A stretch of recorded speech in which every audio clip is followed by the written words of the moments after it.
For the Rebel.media, I'm Ezra Levant. So after the big day, after the support demonstration, 1,500 people, after the short court hearing, after Tommy meet and greet with hundreds of fans, I went to a bar just to sit down and catch up on things, and Gavin McInnes was there, and he pointed across the street and said, "There's a known jihadi." And I said, "Well, what do you mean by that?" And he sent me this article from the newspaper, and he said, "That guy's outside." And I said, well, there's so many cops out here, I feel safe-ish. And I had actually overheard earlier the police knew a jihadi was in the area, so I knew that things probably would be safe. So I walked up to him and I said, well, hi, I'm Ezra Levant with the Rebel. I hear you're a jihadi, are you? And here's how that conversation went. My name's Ezra Levant from the Rebel.media in Canada. What's your name? Abdul Hakim. Do you also go by the name Ricardo McFarlane? That used to be your name? I'm Abdul Hakim, that's my name. And can I ask what brought you here today? Were you here for the Tommy Robinson event? Yeah, obviously I'm here. One of the main reasons why I come here, it's Qadr Allah I came here actually, but one of the main reasons is to challenge Tommy Robinson to a debate, number one, and number two, to a MMA fight, charity fight. And I think this is one of the ways, I don't think that Tom Robinson's being sincere with a lot of things he's saying. I don't think he's being objective. I think he's not got any academia regarding Islam. If you want to talk about Islam, you talk about it from the usul, the foundations and the principles of the religion.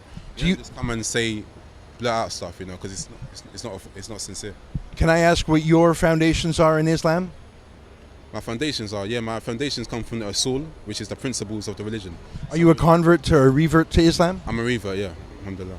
May I ask what faith you were born and grew up in? Well, everyone's born Muslim, even you were born Muslim, and I invite everyone here to Islam. I invite all of you because... How did your parents raise you? I was raised as a Christian.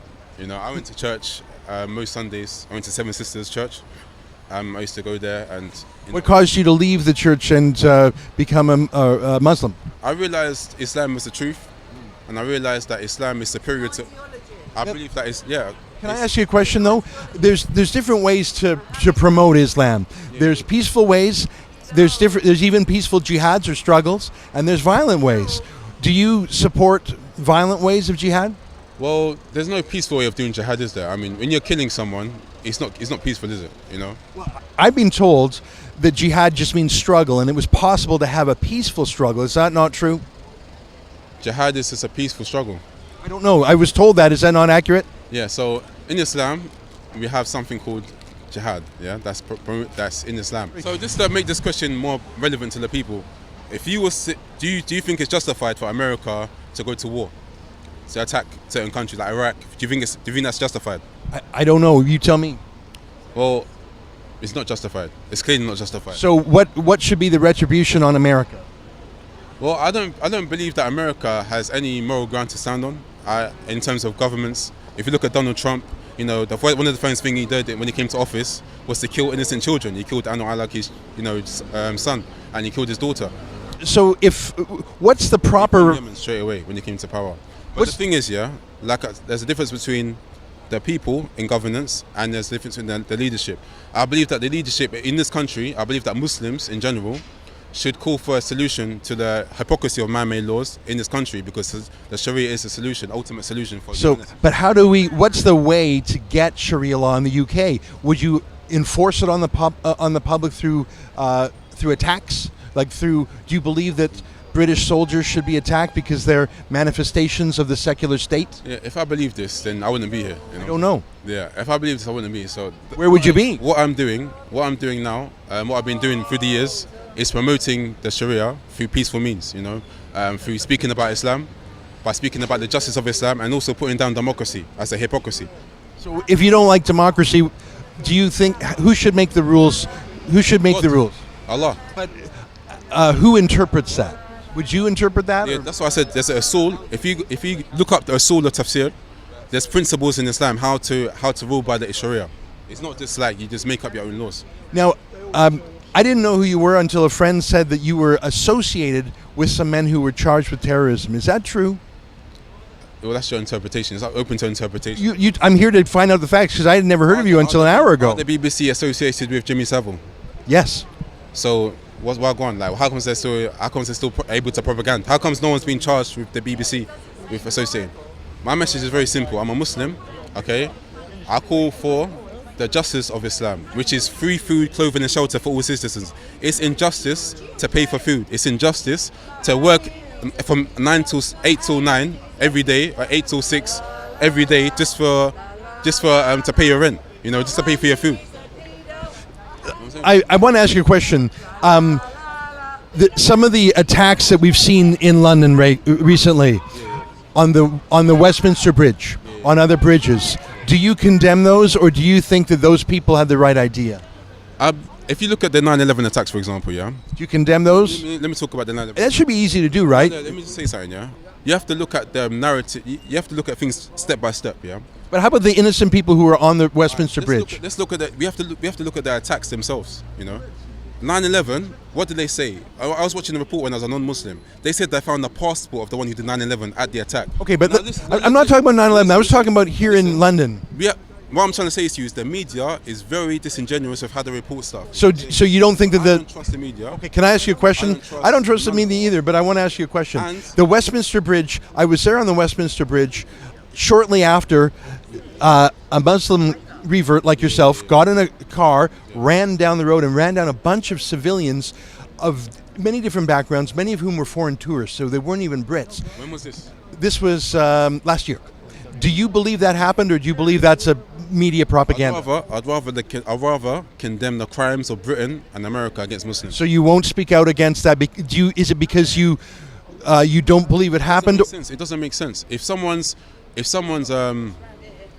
comes in and beats up my mum or beats up my family members, yeah, and I go and take revenge against that individual, yeah, and everyone condemns me and doesn't condemn the actual crime that took place before, I think that's hypocrisy. We should look at everything holistically. Right, but the people on the street, they had nothing to do with it, though, did they? Like Tommy Robinson, has he ever come on the streets and condemn what Edward Heath did? Has he ever come on the streets and condemn Theresa May delaying the institutional paedophilia in the Westminster? Has he ever done anything for the people of victims of the church? Okay, but you know what I'm saying? The popes and all the institutional things that are happening in the church. I don't know if he has. On evil, he's focusing on evil Muslims, okay, that have drugged up. Are there any evil Muslims in the UK?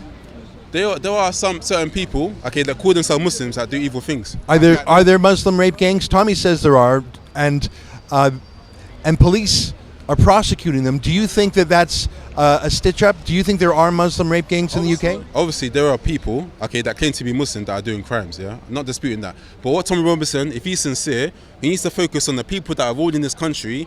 They are, in many parts, paedophilic in nature, okay? They have Edward Heath. I just wanted to see, I hear what you're saying. You're saying, I don't want to condemn certain acts if I don't condemn other ones, but can't you condemn both? If you're critical of the United States for something, why can't you also say those innocent pedestrians on Westminster Bridge, they were victims of terrorism? Can't you? Why won't you say that? Because I think that most people of every race and religion would say what was done there was wrong. Can't you say that? I believe that the media has a narrative. Why can't you say that? Let me answer the question. You're not answering me. Let me answer the question. Every media has an objective. I just want to know. If you want to ask questions and make me answer, like, come on, man. I'm a Muslim, innit? I have izzah, I have honor, and my honor, alhamdulillah, supersedes all non-believers, innit? Alhamdulillah, I'm a Muslim and I'm superior. And what I say, okay, is up to me, innit? I don't believe that Muslims should be condemned at expense of what their attacks on Muslims. So you would never condemn a Muslim, no matter what he did? Look at the war in Iraq. Would you never condemn him? Many Muslims were killed because of the war in Iraq. So you would never condemn a Muslim, no matter what he did? Not on camera, no. Alhamdulillah. Not on camera. But in private, would you? In private, I might say a few things to say to him, yeah. But what kind of things would you say? What kind of things would you say to in private? Let's say you took a car and ran down a bunch of civilians on Westminster Bridge. What would you say to that man in private? This is a logical question. I don't want to answer that question. It's not a hypothetical question because it actually happened. Well, that's your opinion, isn't it? You know what I'm saying? So you don't even think it happened? You don't even think the Westminster Bridge happened? I don't trust the media. So you just don't believe it? Last question. What do you think should happen to Tommy Robinson? I believe Tommy Robinson. I believe that he hasn't broken the law. If you live in their law, he's just reported on the case. You know what I'm saying? There's nothing really that he's broken. You know what I'm saying? So from that perspective, you know, he shouldn't go to prison. But I believe that he should be sincere and have a proper debate on the issue of what he's talking about, because I believe he's insincere with a lot of things he's saying. And I believe that if he doesn't want to debate or anything like that, he should fight me in an MMA match. I'm here. Are you an MMA fighter? No comment in it. No comment. Okay, I don't know why that's no comment. Do you think that if he hasn't broken any secular law, has he broken any Sharia law? Yeah, he's broken Sharia laws. Which ones? What has he done wrong? Well, blasphemy. He's done blasphemy. Sorry, he's insulted Islam. Do you think blasphemy laws should be enforced in the UK? Sorry? Do you think blasphemy laws should be enforced in the UK? I believe the UK is non-Islamic law, so it doesn't matter what law they bring, you know. But do you think that in the UK someone should be prosecuted for blasphemy? If Islam rules the UK, for example, the first thing that's going to be done is sort out the needs of the people. So the food, clothing. What would you do with if the UK was under Sharia law? What would you do to Tommy Robinson? Well, Tommy Robinson, obviously he'll be charged, okay, with incitement, or he'll be charged with blasphemy, and he'll be judged in court. And in court, the judge will determine whether he has broken the law or not. And what do you think the punishment should be under Sharia law for blasphemy? The same punishment as, you know, killing someone, or the same punishment as raping someone. So the death penalty? The same punishment of these things, yeah. Let me ask. So that's if the UK was under Sharia law, but as you point out, it's under a secular democracy. If Tommy Robinson said, you know what, I put my hands up. That's why I want to debate Tommy Robinson. If he puts his hand up and says, you know, I was wrong about this, you know, or even if he had an intellectual debate with a knowledgeable Muslim, okay, on certain things he's saying, then alhamdulillah, like, you know, that's fine. But obviously, what he's saying is very provocative and it's very disingenuous. Can I ask you a few quick questions, and I'm going to get out of here? You've been very generous with your time, and I know there's other folks who want to talk to you. Just some quick snappers.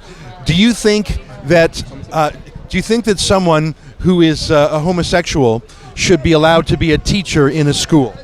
Say that again, sorry? Do you think that someone who is gay, who's a homosexual, should they be allowed to be a teacher in a school in the UK? I don't think it makes sense. Homosexuality doesn't make sense. If someone is, so you don't think they should be? But I don't think there's such thing as homosexuality. Well, the gay people think there is. Let me speak. But I'm not asking about the deeper theory. I want a quick answer. Should they be allowed to teach? It's important though, because there's a belief that says that you're born gay, and I don't believe that makes sense. Okay. Next question. Should it be against the law to criticize Mohammed? Say again? Should it be against the law to criticize Mohammed? Like to draw a cartoon of him? Well, that is against the law in Islam, yeah. And is it acceptable to commit violence against someone who makes a cartoon of? Are you interested in the foundations of the Sharia? I want to understand who you are, because I was told you're a jihadist, and I want to know the truth. Yeah. Do you accept the foundation of the Sharia, which is free food, clothing, and shelter for all citizens? I think it's a bit more than that. It's the Quran. Do you accept that though?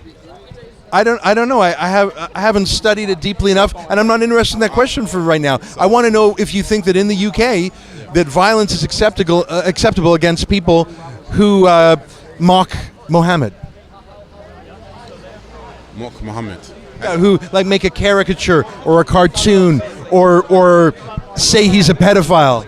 Do you think that violence against is acceptable in that case?